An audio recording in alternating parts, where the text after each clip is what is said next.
I'm MaryJo, and I'm an alcoholic. I'm from Houston, Texas. No, I'm lying. Out-of-town speaker, and I'm actually from Salt Lake City. So, but I did get here from Houston, Texas. And that's where my drinking story ended. So that's about it. And now I'm over my nerves. This is kind of like, I'm kind of a loud person anyway. I've never been really soft-spoken. And I'm slightly nervous. I'm not sure if it's because it's a see-through podium or I just get nervous. And so for a girl who likes attention, it's really uncomfortable for me to have this much attention at one time. And when I drank, it was a lot better. So since I'm not drinking, I feel anxious. Let's see, sobriety. I got sober September 16th of 1985. And in fact, it was not in Houston, Texas. It was in a treatment center in Naples, Florida, that I actually went to for an eating disorder.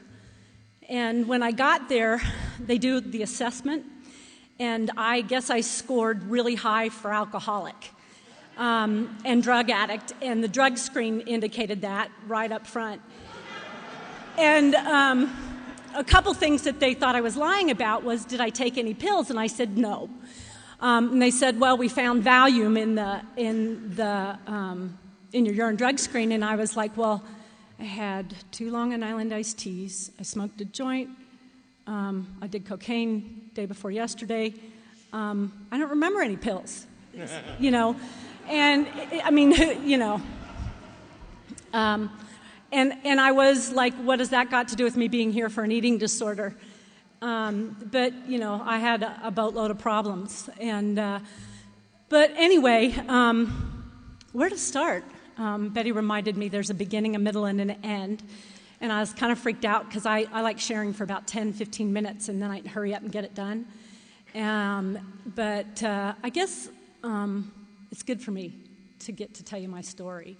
I think that's the thing I thought about today as I was, you know, went through that. What am I going to say? How am I going to say it? Can I say everything I, you know, want to make sure I get to say? And the truth is the best thing I have is the fact that I have been able to stay sober since that day that I went into treatment. And mostly and fully attribute that to my relationships with the Fellowship of Alcoholics Anonymous, understanding what the steps are as guidelines in my life, and having lots of people to help me do it, because there's no way I could have figured it out on my own. But that wasn't how it started.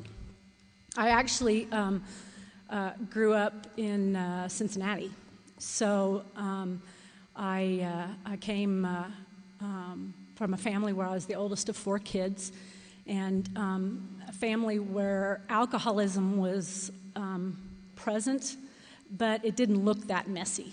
Until you get sober, it never looks that messy. And it was when I went to treatment for the eating disorder, nobody was admitting alcoholism in our family.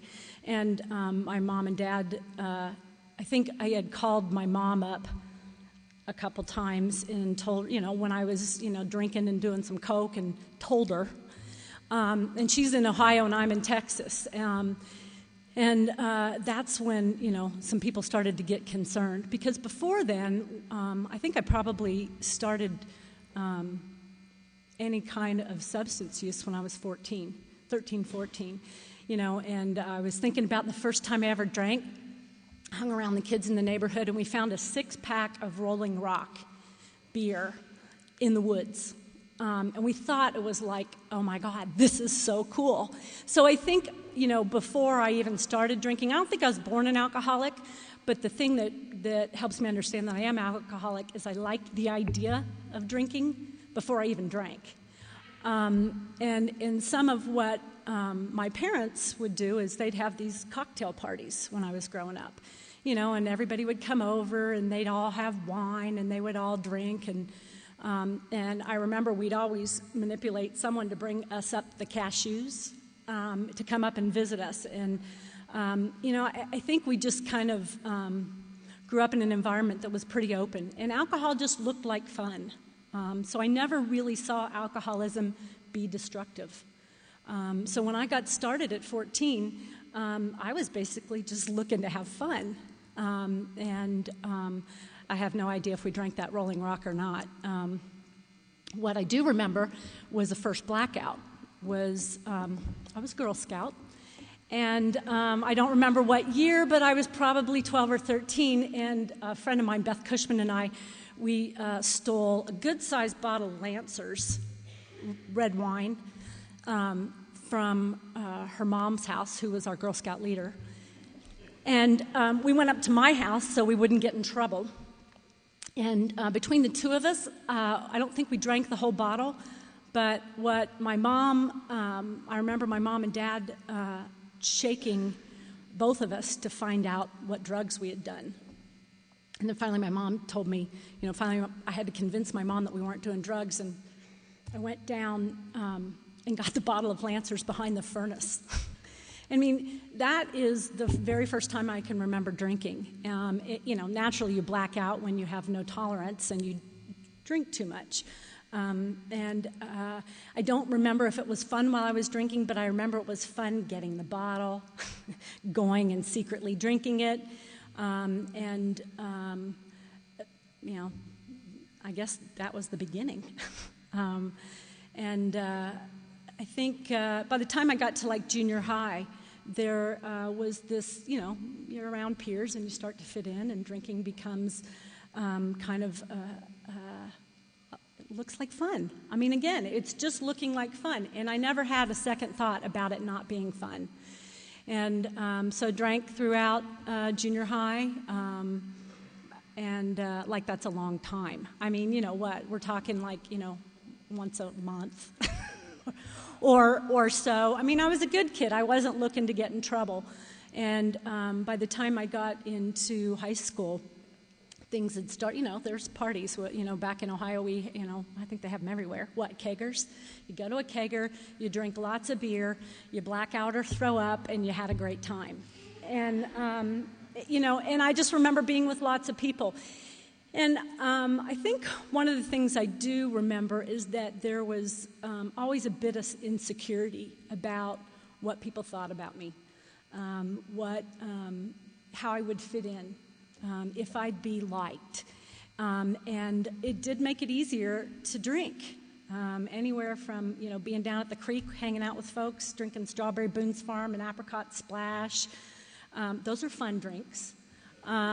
Straight out of the bottle, not enough really to get drunk that I can remember.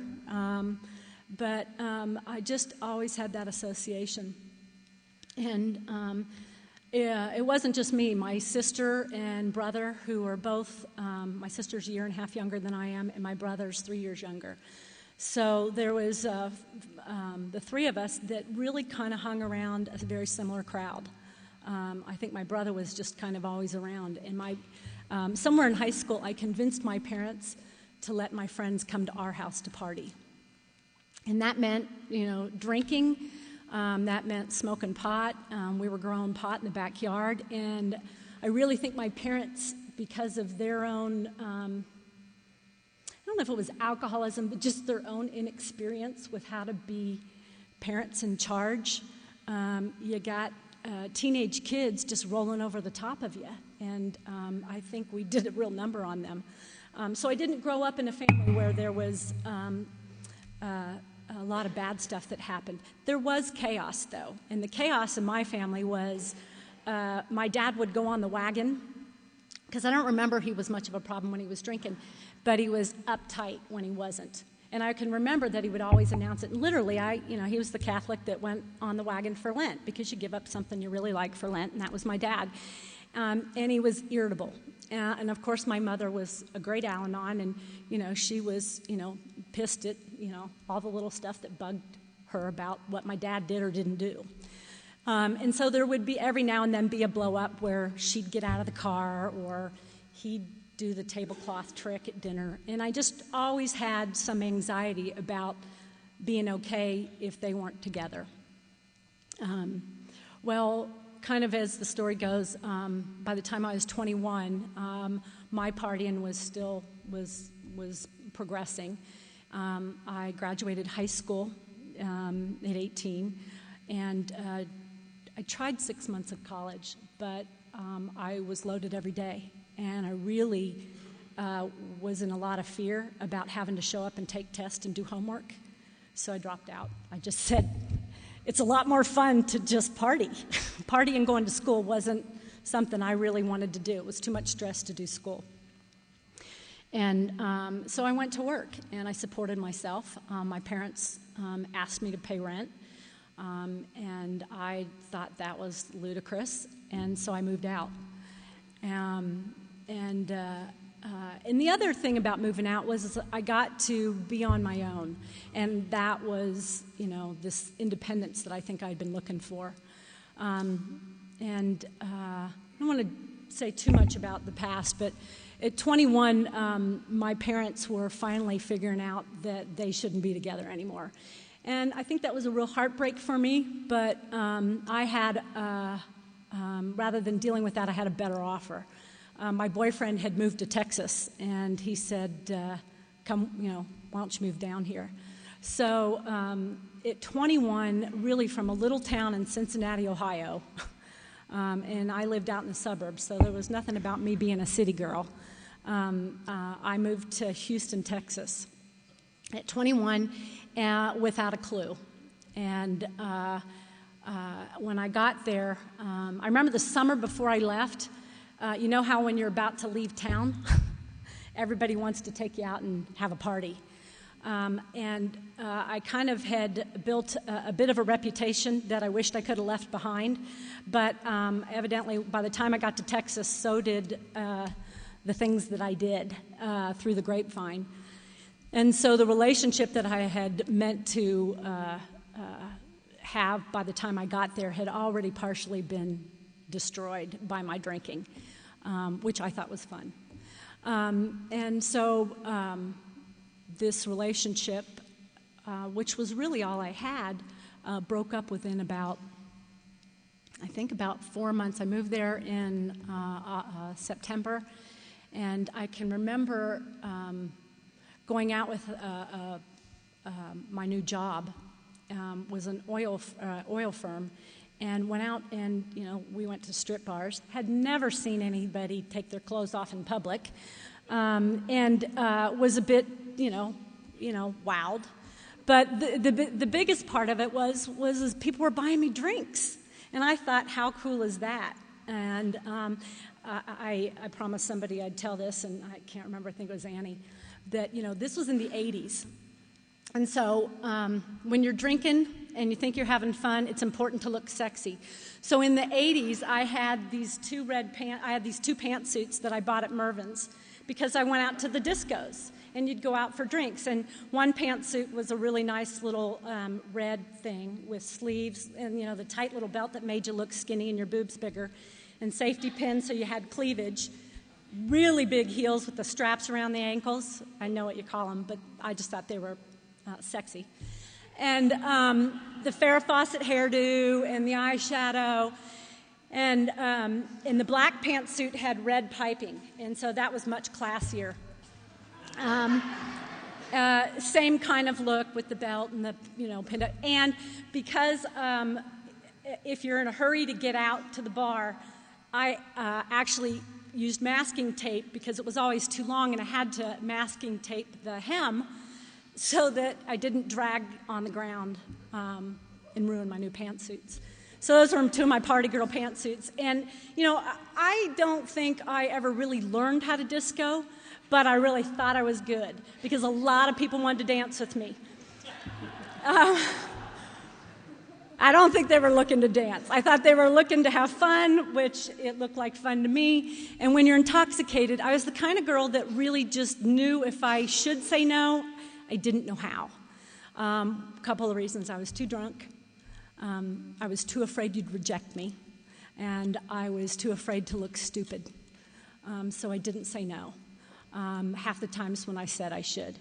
And the hard part about that is when the night is over and the morning comes and you did stuff you probably should have said no to, it feels like shit. And I think that was where, looking back, that's where I started to see the destruction of alcoholism for myself. I didn't recognize it in my family. I didn't really recognize it with anybody else. I had never been worried about somebody else who got too drunk. Even my sister and brother. I just didn't, it wasn't one of those things that we just paid attention to. If you saw somebody too drunk at the bar, you laughed at them, or you criticized them for not being able to hold their liquor. I was grateful that sometimes people would take care of me when I was too drunk. And that in the long and short of it, living in Houston, Texas as a single young woman, I never got harmed. That is a grace of God that I don't have a story where somebody harmed me, because I put myself in plenty of positions to do that. So towards the end of my drinking, I had, damaged a relationship beyond repair, got into another one. I became the connection for Quaaludes at work. I was able to drink and do Quaaludes, probably not very successfully. And in Texas, we used to call them mandrakes. And then there is in the 80s, then there's cocaine. And the thing about cocaine, because I never really liked stimulants, I always like the downer effect, but they helped you drink more. And it seemed like it was the thing to do.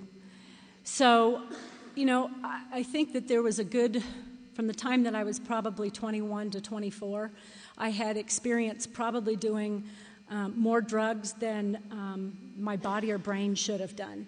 And to this day, sometimes when I don't remember, I blame it on smoking too much pot. When I can't make decisions, I know that somewhere I've impaired myself, and those are my excuses, and I'm sticking to it.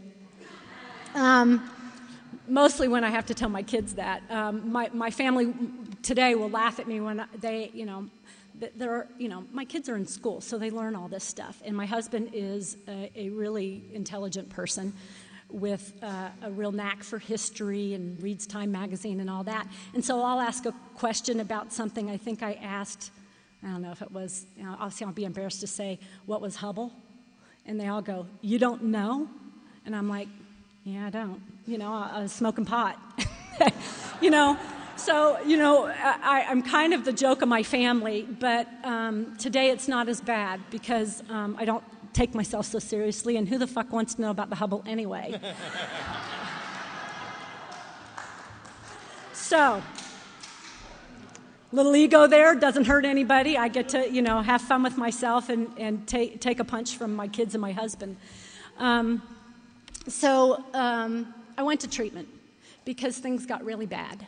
And the week before I went to treatment, I had really made some efforts to try to put my life together.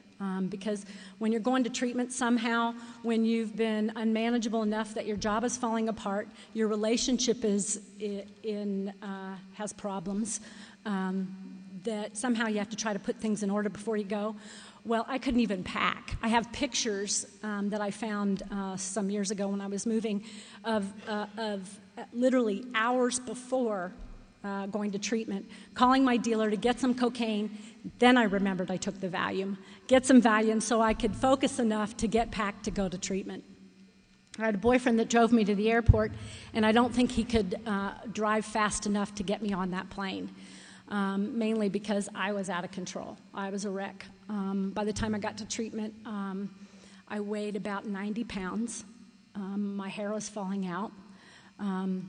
If I had food, I was throwing it up. And to keep from eating, I was doing cocaine, and alcohol and downers were the only thing that really felt like they brought me relief. So I was quite the mess. I had actually called, naturally, an ex-boyfriend I decided I'd fly. Treatment was in Naples. It's on the Gulf of Mexico. I decided to fly into Fort Lauderdale so I could just see him. On my way to treatment, I've got an agenda to see this guy, see if he still thinks I'm all that, On my way to treatment, so I call him, how could the guy say no? Will you pick me up at the airport and take me to treatment? My life's a mess. So he says, okay. That's when we stopped and had the Long Island iced teas, and of course he brought some pot for me to smoke. I was really grateful. Thought we'd rekindle a relationship, and when I got out, maybe we could see how things would go. And, I really had some unmanageable thoughts. I had some really messed up thinking. So he gets me to this treatment center, and I literally picked a treatment center that had tennis courts, swimming pool. I was in Texas. I wanted to go to the beach. It was in Florida, so they would show the beach. So we pull up in front of this place. There's no beach, and I didn't see the horse stables. I was looking for that, too. I really, like I said, I had no idea that I was going to do drug treatment. I was going for eating disorders. I had bulimia. And honest to God, I really knew I had a bottom with bulimia. I had been binging and purging over about 8 years and not able to stop. I was terribly ashamed of that. And I never really understood any of the substance use that I had, that it was a problem. And I remember him pulling up in front, and I asked him, I said, listen, I tell you what, how about you drive me down the street, you leave me a couple joints and about $50, and I'll call him tomorrow to come get me. And because I just thought I was going to change my mind. I didn't want to do this. I didn't have a return plane ticket home. And he said, I don't think so. So I probably tried to talk him into coming with me, and he was thinking, you know what, I just came along for the ride. I'm going home. So I went into the treatment center, and that changed my life. I had a different experience than I had had. I think one of the things, in spite of not having all the amenities there, was that there were people there to truly help me because I was sick, and I didn't know. I kind of thought I was going to go and I'd be out in a couple weeks. It was an 8-week program, and I thought, I'm pretty smart. I know what to do. I've had therapy, and I should be able to nip this one pretty quick. I think they wanted to extend my stay by an extra 4 weeks by the time I got to 6. But a couple of things that they had me to do was they wanted me to gain 15 pounds, which I thought was terribly scary, because if I gained weight, how would I look? They wanted me to start to go to Alcoholics Anonymous, and I really wasn't very clear about that because I really didn't see that alcohol was a problem. I knew cocaine was a problem, but I didn't understand alcohol being a problem. Then they tell you that it means all substances, and there goes the marijuana, which really, I think I wasn't going to tell them, but I was going to smoke when I left. And what I think was the most valuable experience there was to be a part of something that started to make sense. And really, it took me a couple weeks before I think the drugs were out of my system enough to start to understand what people were telling me. There was group therapy, there was people confronting you, there was people talking to you about, your manipulation. I had to do the first step. I hadn't a clue what powerlessness meant. What I mostly remember that was really helpful was they would have a speakers meeting at the treatment center.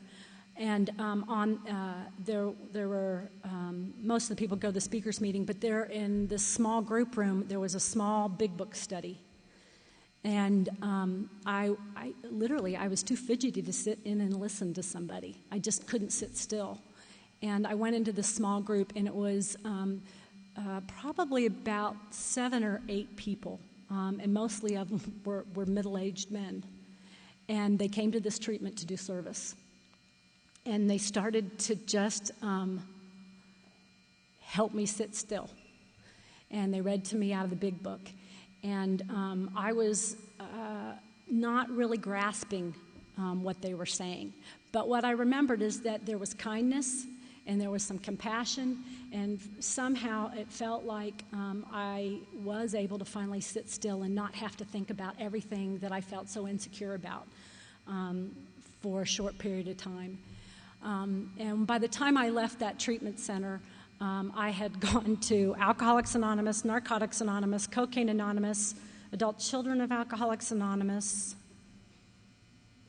Overeaters Anonymous. So I had like 5 different programs that, my treatment plan, they give you a treatment plan when you leave treatment, going to meetings. And so when they encouraged me to go to 90 meetings in 90 days, that wasn't a problem because I had to get to every single one of those meetings. 5 out of 7, you were going to at least hit 2 in the same time. Plus, I tried Women for Sobriety, but they were 2 hours long, and that sucked. So I managed to, in Houston, for the first year of my sobriety, go to a meeting every single day. Now, I don't have any idea how I really did that, because if you told me today that I had to go to 90 meetings in 90 days, I'd tell you I don't think so. For the only thing that I know to be true is that there was something that was working for me that absolutely I wouldn't have done for myself. One of the turning points for me was about a month after I got out of treatment. I was supposed to go home and live with my sister, who was still using. And, of course, I thought, it'll be okay. I'll help her get clean and sober. We'll be fine.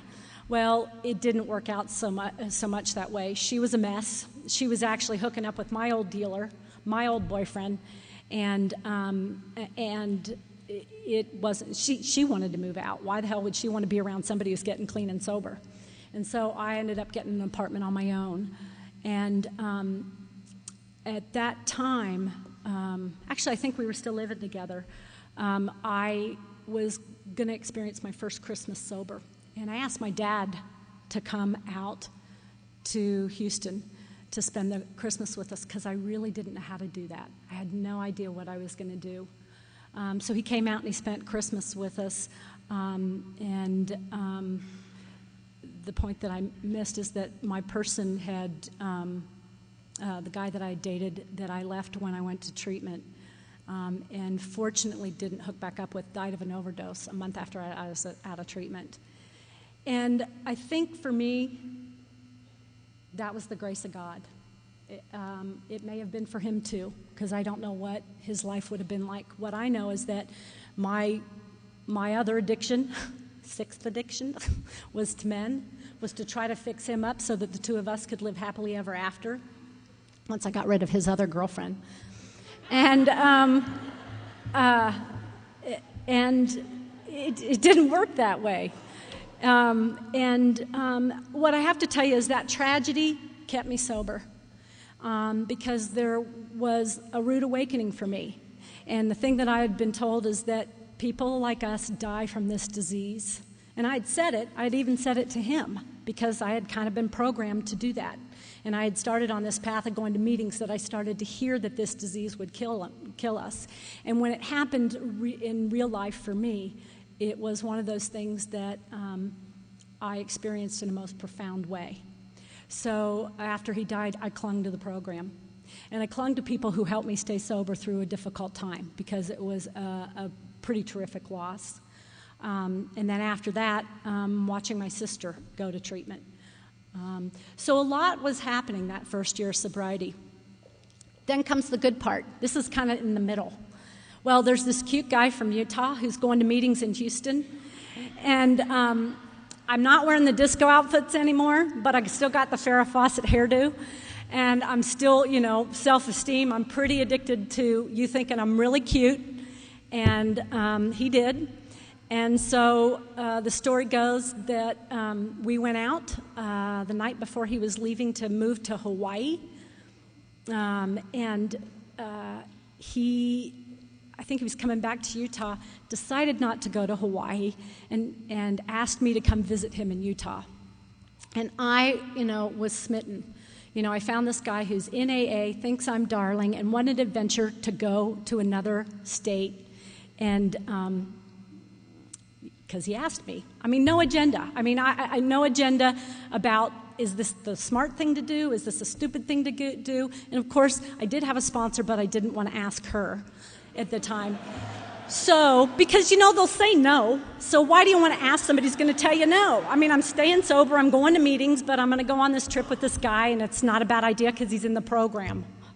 So I go to Utah and spend the weekend with him. We drove up to Snowbird, and if you're a person who's easily wowed, it was like mountains. I've been living in Texas for 5 years, and he thinks I'm darling, and he takes me on a motorcycle ride, and da-da-da-da-da. It's all great. So at the end of the weekend, we decided to get married. And,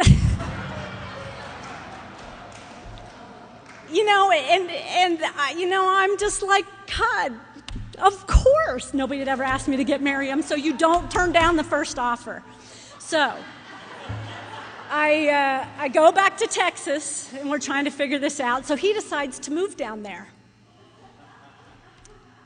This is a guy who is an early recovering alcoholic cocaine addict. Didn't even ask that information. I just knew he was in the program. So he switches his life from his geographic to Hawaii to Houston, Texas, with no job, his guitar, and his perfect infatuation with me. I'm okay. So a month later, he's miserable and needs to get out of there. So the marriage is off. I think he comes back to Utah. I come to Utah. We decide to kind of give it another shot. I come up here for a weekend. I think we went to Boulder Mountain. And if you're on top of a mountain in a tent and somebody just adores you and they ask you to marry him again, what do you say? So, but this time, we're going to try it where I move to Utah. So, lock, stock, and barrel, I'm moving to Utah, and I did. And literally, I knew this guy 2 weekends in 1 month. Now, mind you, that month didn't go very well, but the 2 weekends were fabulous. So, if I can have a marriage like that, I'm hooked. So, the gratitude in it is I'm still here in Utah. The long and the short of that is we after about 2 years, he wasn't that interested in AA anymore, and he was struggling with some other issues, and I was totally into AA. Not only that, I was going to school to be a drug and alcohol counselor. That's what every good new sober person does. They go to school to be a drug and alcohol counselor because I found my passion. And that's not a lie. That was really what I did. However, when you have a newly found drug and alcohol counselor living in your home and you're deciding not to go to Alcoholics Anonymous anymore, it really sucked for him. And so it got to the point where he had decided he needed to go to California to work, and I could move in with his parents. Well, I wasn't going for the living with your parents part. He went to California, and I think the grace of God helped us figure out that it probably wasn't a good idea for us to stay married anymore. And so here I was going through a divorce after about 2.5 years married, about 2 years married. I had only been a year sober when I got married. And mind you, when I came to Utah to get sober, I went to meetings, and a couple women who I still know today asked me to an aftercare. So I had 3 people in my family at the wedding.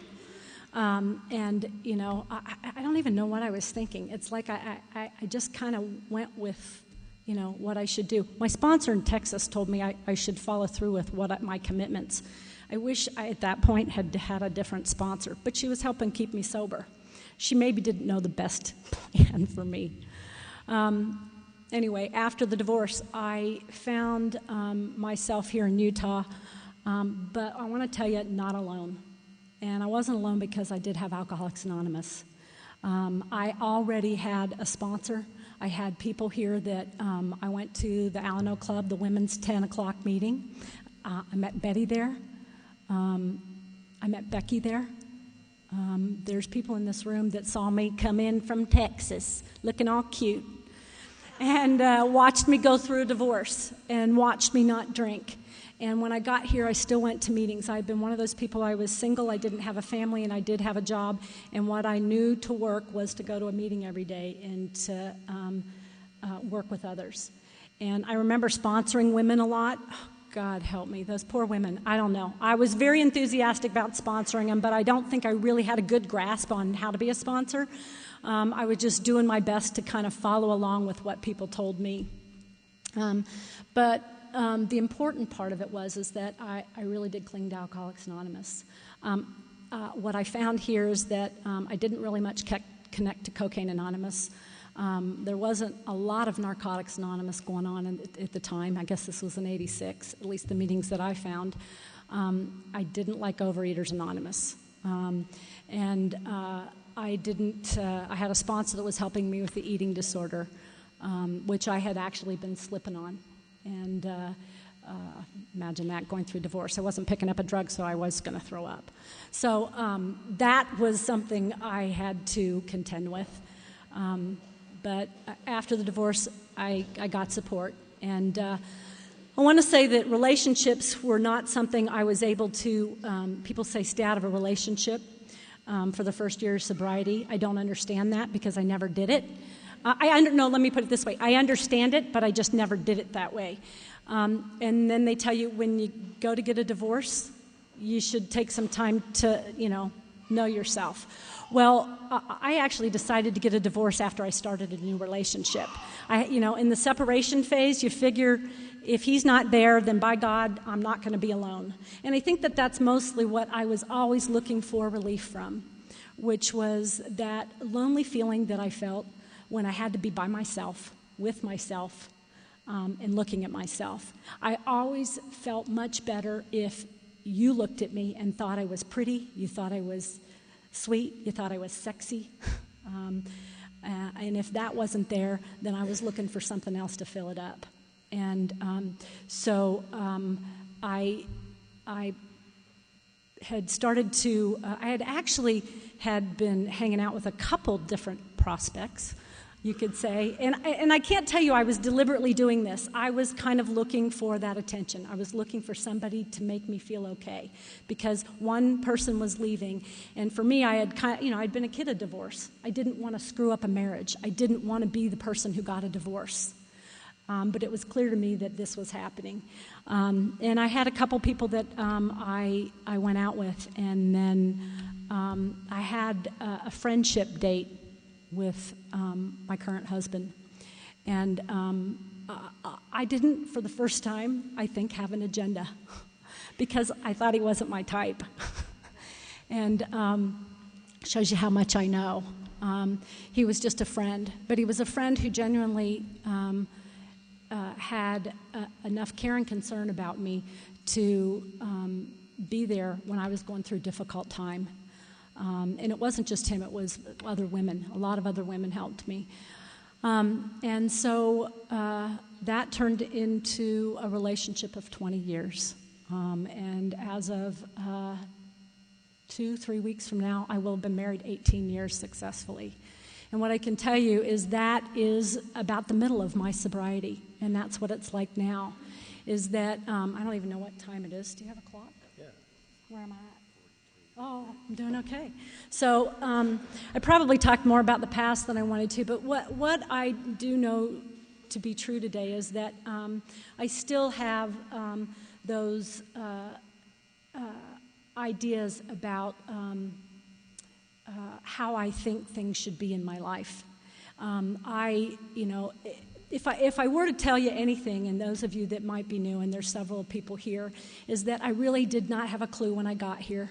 I had a lot of garbage. I had a lot of things that were not perceived to be trouble of my own making. And I had to learn how to look at that differently. I had to learn about something that was not clear to me. One of the things was I was an alcoholic. And I really didn't understand what that meant. All I knew is my life was a mess and I wanted it to be different. And I would try every which way I could to make it different. Even did that in early sobriety by getting married, moving to Utah, la-di-da. What I think I learned in Alcoholics Anonymous was really about the true meaning of being powerless over alcohol. That I did realize that I didn't want to be a mess anymore. I didn't want to feel ashamed and embarrassed about things that I did after I had been drinking. I didn't want to have to go to sleep thinking that I took too much of something that I might not wake up in the morning. And I didn't want to hate myself anymore. And I think it took about 2 years in Alcoholics Anonymous before I truly started being able to look in the mirror and not hate myself anymore. Because most of it had been superficial. It had been what I had looked like on the outside. I think the first 3 years of Alcoholics Anonymous was really, truly about learning about just step one. You know, I went through the steps, you know, my first year of sobriety with my sponsor, but I truly don't think I really grasped what step one meant. I knew life was unmanageable. That was a given. But that powerlessness was something I had to learn a lot about. As I start to think about that part of, I think, what we talk about in steps 1, 2, and 3 was really surrendering to not do something the way that you would normally do it. And that, you know, of course, as AA talks about, is a relationship with God. Now, I didn't have any relationship with God. I kind of grew up with some dysfunctional Catholics who, you know, their geographic was, let's leave the Catholic Church because they're screwed up. And who knows what my parents were thinking. I can remember they pulled me out of Catholic school in the 3rd grade. And I thought my life was over because I had to go from Catholic school to a public school. And so my parents' dysfunction in their faith and spirituality basically just left me kind of roadless. I didn't have that concept of a higher power. And when I got to Alcoholics Anonymous, there was at least some information by way of the Big Book and by the way of other people sharing about what that meant for them that helped me start to define what that would be for me. I had to learn it real simply, like coming to believe in a power greater than myself. My first time that I figured that out was when I was in an airport waiting to go from treatment to Houston, and I found a keychain in a little basket at the gift counter waiting for my airplane, scared to death, and it had my name on it. It said MaryJo. And it was upright with a little rainbow on it, and I'm like, guess what? This has got my name on it. Oh my God, nothing ever has the name MaryJo on it. And oh my God, and I started to talk about my story to this person in the gift shop who's looking at me like, okay, are you ready to buy the keychain or what, you know? But I tell that because that was really something tangible that I needed to confirm that there was something more powerful than me that would help me be okay, rather than grasping to something that was, you know, going to help me escape. And it was small. There were other things along the way that helped me believe in a power greater than myself. They were things like my rent getting paid when I wasn't sure how I was going to be able to afford it on my own. It was, how am I going to make it now that I'm in Utah and my husband's divorced? He actually came and got all the furniture and TV set. You know, you'd be pissed too if you found out, you know, the woman you were separated from just hooked up with somebody else. My reasoning was that, you know, we were going to get divorced.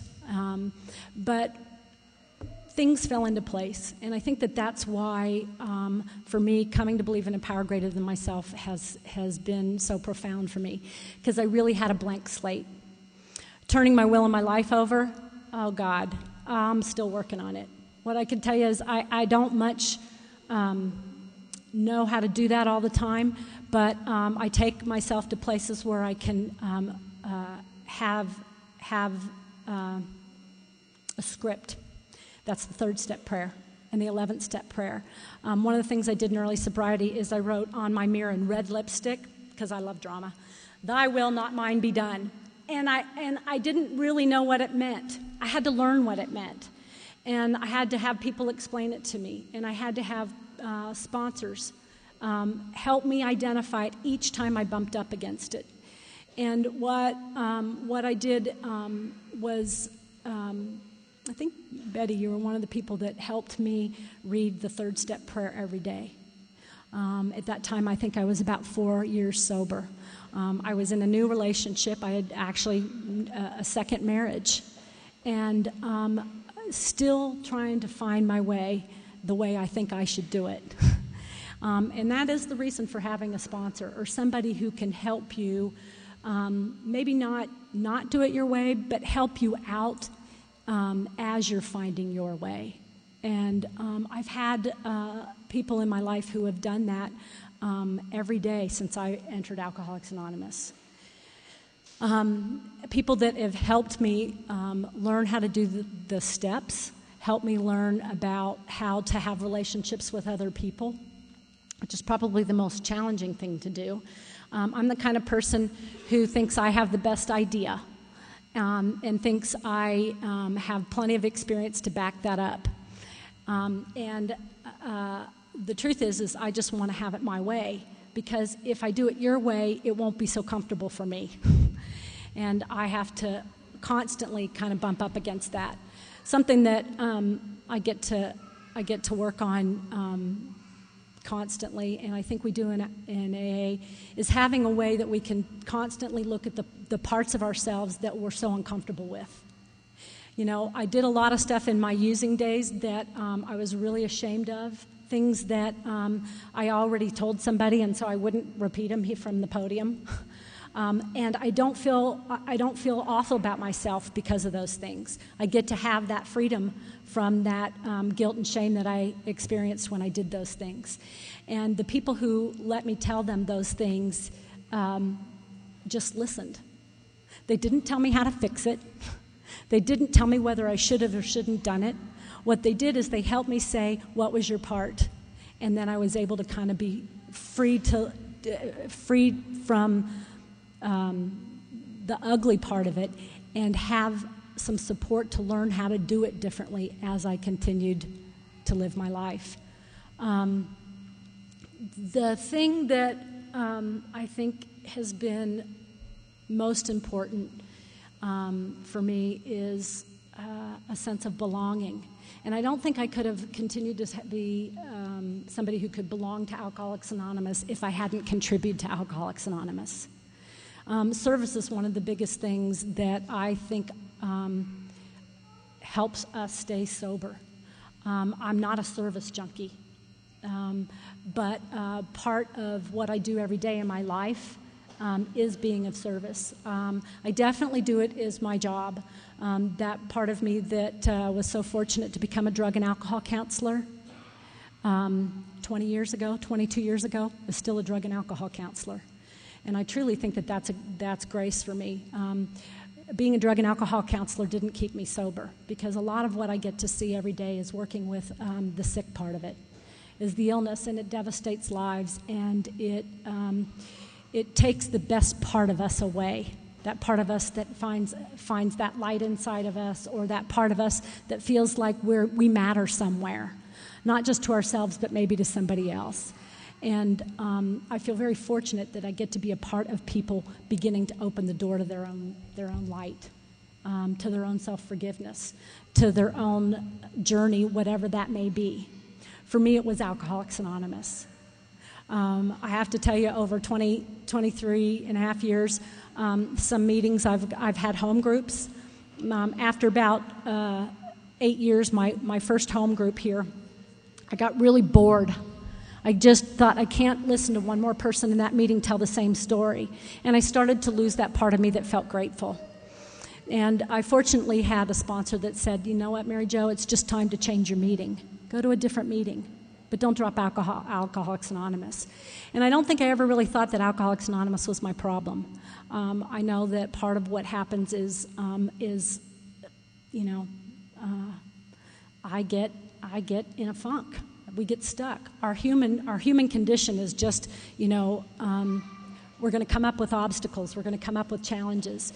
And I don't know that Alcoholics Anonymous has the answer to everything. But what I do absolutely know is it's one of the things, I think Kelsey said it, it's one of the first things that I check into. I make sure that I still am connecting with going to a meeting. I don't always get to a meeting more than one a week. I prefer two, but I have my home group. And every time I get to sit down in my chair at my home group, I feel like somewhere in my week that I have a piece of my own sanity. I feel like I belong. And I truly get to be grateful for being sober, because there's usually somebody else in the room who doesn't get to be as fortunate as I am on that day. This last week I was at a meeting and I heard about a guy who came from prison. And the look in his eyes and the sense of what he must be going through was profound. Because there was a lot of us talking in the meeting about some pretty damn good problems. Kids graduating from college, ex-husbands, having to deal with them, and, just normal stuff, And I thought about this person who didn't have a home, but did have his sobriety. And for him, what I got was that it didn't matter. That the most important thing for him is to be sober, and that he was sitting at an Alcoholics Anonymous meeting. And it's kind of like everything else that you think about that's self-centered goes away, And I'll tell you, I am a self-centered person through and through. The kids didn't clean the house. My arms look like old lady arms. I have spots on my legs. I don't like what I'm wearing. I have, I don't like my haircut. Whatever it is. I wish I had a different car. I was complaining to my husband the other morning, who's my boss, that I hadn't had a raise in 2 years.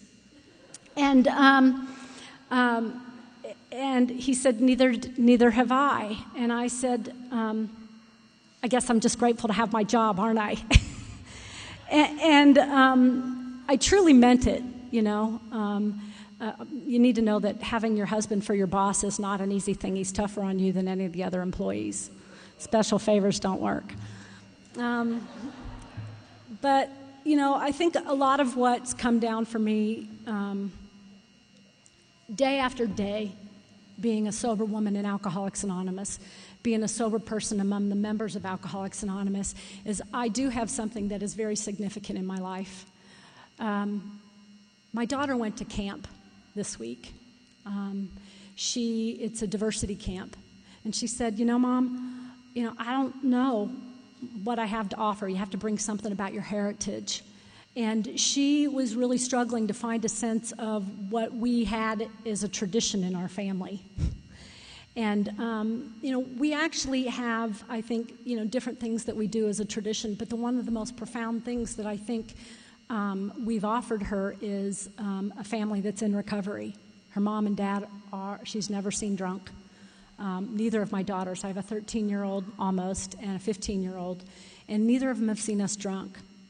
And she said, I'm just kind of this normal white kid with a good family, and I have to tell you, thank you, because that's because of Alcoholics Anonymous. My kids see me lose it. They know I have a potty mouth. I think as she forgot her towels on the way to camp, and I said, fuck. I told you to check the list. How come you didn't take the pen and check the list? I'm being an asshole, and you could just see her think, oh, great, here she goes again, I still act like a jerk.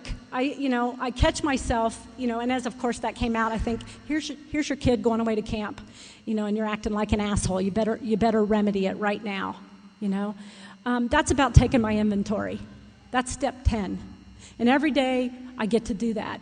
And I wouldn't be reminded to do that if I wasn't in Alcoholics Anonymous. So I can tell you from your first day sober to the first year sober to the next year sober, if you continue to come to the meetings and you continue to talk to some people, you work with others, you help them find their way sober, you can do anything without picking up a drink. A good friend of mine says you gotta want to be sober more than you want to get drunk. And I absolutely know that. I don't want to be drunk. I'd like to taste alcohol. I'd like to smoke a joint. I'd like that. What can I say? I'm a person who would like to get high. I absolutely know that. So see, it doesn't matter what I would do. I hear people kind of split hairs with whether it's cocaine or heroin or alcohol or whatever it is. And to me, I absolutely know that it doesn't matter, because I'm a person with this desire to want to change how I feel. And what I know is that I've chosen a road to not do that. And the outcome has been much better. Some days it's really hard. Some days it is more challenging than I can tell you.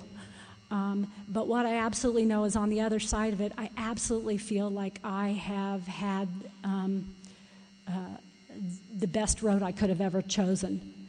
And I know that that wasn't my own doing. I have a full life today. I do have a healthy family. I do say I'm sorry when I've been wrong. I constantly am looking for something. You know, this is the last thing I'll say. When we read the list about everything that we had tried to get sober, well, what I want to tell you is I've tried all those things in sobriety, looking for spirituality. Okay, aerobics wasn't about looking for some spirituality, but and I stopped doing that too. I'm into yoga, which actually has helped me find a way to connect to that part of me that I keep trying to run from, which is sit still, just listen, and for a little bit, feel that sense of not having to fill it up with anything. And so for me, the journey really has been a spiritual one. I talk to a higher power frequently. Sometimes I call it God. Sometimes I don't know what I'm talking to. What I do know is that I trust that it's there for me, and it helps me to be okay. Helps me on Monday morning when I'm feeling anxious to go to work. It helps me to know that tomorrow when I have an audit from the county, that even if they are critical of my work, I'm not a failure. It helps me to know that if my husband's angry at me, we can work it out. It helps me to know that when I've acted like an asshole in front of my children, that I'm still lovable and I'm still a good mother. It helps me to know that even when I've made a grave mistake, that I can do something to change how I made the mistake so that I can make it better. I'm somebody who believes that I'm not going to give up trying, and I learned that here. I love my life. I love being a sober woman.